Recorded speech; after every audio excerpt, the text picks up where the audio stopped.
America ने India के साथ एक ट्रेड डील साइन किया है और भारत पे टैरिफ को घटा करके 18% कर दिया है। अमेरिका के राष्ट्रपति ट्रंप ने कहा है कि भारत के प्रधानमंत्री नरेंद्र मोदी उनके अच्छे दोस्त हैं, वो मोदी की इज्जत करते हैं, इसलिए वो ये डील कर रहे हैं।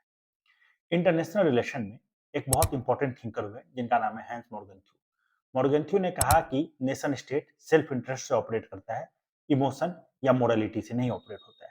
अमेरिका को भी साफ दिख रहा है कि भारत को साइडलाइन करने की उसकी कोशिश सक्सेसफुल नहीं हो रही है। जैसे कि यूरोपियन यूनियन के साथ जो हमने ट्रेड डील किया, रिसेंट ट्रेड डील, उसके बाद ये स्थापित हो रहा है कि भारत अपने लिए अलग अलग एवेन्यूज ढूंढ रहा है और दुनिया के बाकी के देशों को भी भारत एक अच्छे विकल्प के तौर पे उभर करके सामने आ रहा है।